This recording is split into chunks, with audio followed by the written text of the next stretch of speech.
India certainly played well, certainly batted well up front. Sehwag's inning was fantastic, as was Kohli's.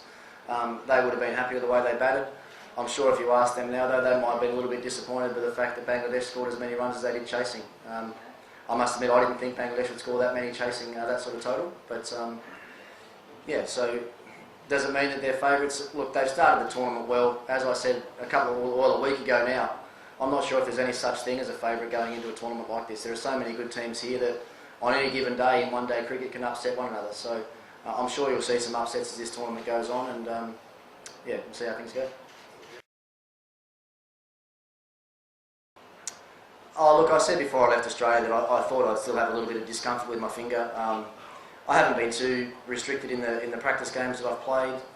The fact that I'd had 3 or 4 days without any batting was probably the major reason. Yesterday I just got a bit stiff and it stiffened up a little bit, and it took me probably till halfway through my training session yesterday before it started to feel right again. So look, I've been fielding with it taped up just for a little bit of extra protection, but in both the warm-up games, whether it be in the field or with my batting, it hasn't hindered me at all. So that's a really good sign for me, and hopefully the finger holds up well the next few weeks. Yeah.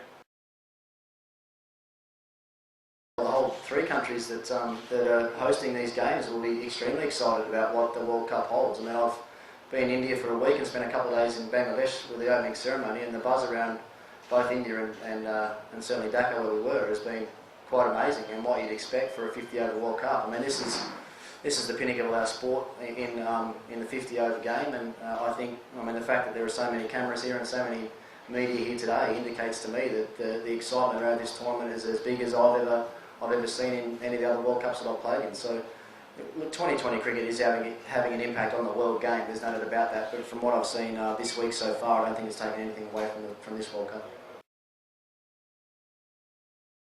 There's no doubt that he'll be the leader of our attack, which is something that he's really looking forward to. You know, he's very experienced. He's got an unbelievable strike rate and average in one-day cricket. And just the fact that we've got someone like him with his experience and his skills back in our team is a great thing for us.